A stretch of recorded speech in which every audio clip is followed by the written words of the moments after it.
কবিতা কয়া যায়, আমার কবিতা হইল, আমার কবিতা ওই দেখা যায় তাল গাছ হবে না, আমার কবিতা হবে ওই দেখা যায় কবরস্থান, ওই আমাদের ঘর, ওইখানেতে থাকতে হবে সারা জীবন ভর।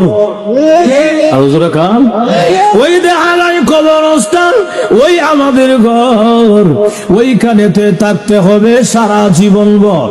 ও কবর তুই চাস কি?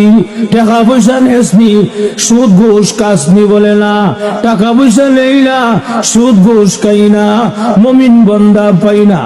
একজন যদি পাই এমনি জান্নাতের বাগান হয়ে যায়।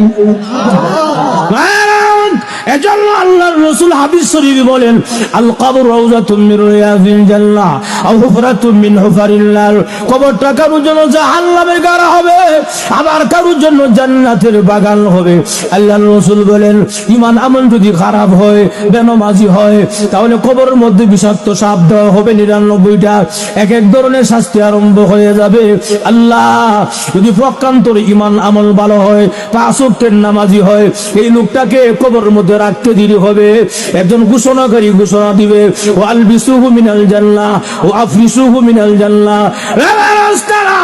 আমার বান্দাকে জান্নাতি পোশাকটা পরায়া দে, আমার বান্দাকে জান্নাতি বিছানা বিছায়া দে, এবং কবর থেকে একটা ছিদ্র কইরা দে, জানালা খুলা দে জান্নাত বরাবর, যেন আমার বান্দা কবরে ঘুমায়া ঘুমায়া জান্নাতের আরামায়েশ ভোগ করতে পারে।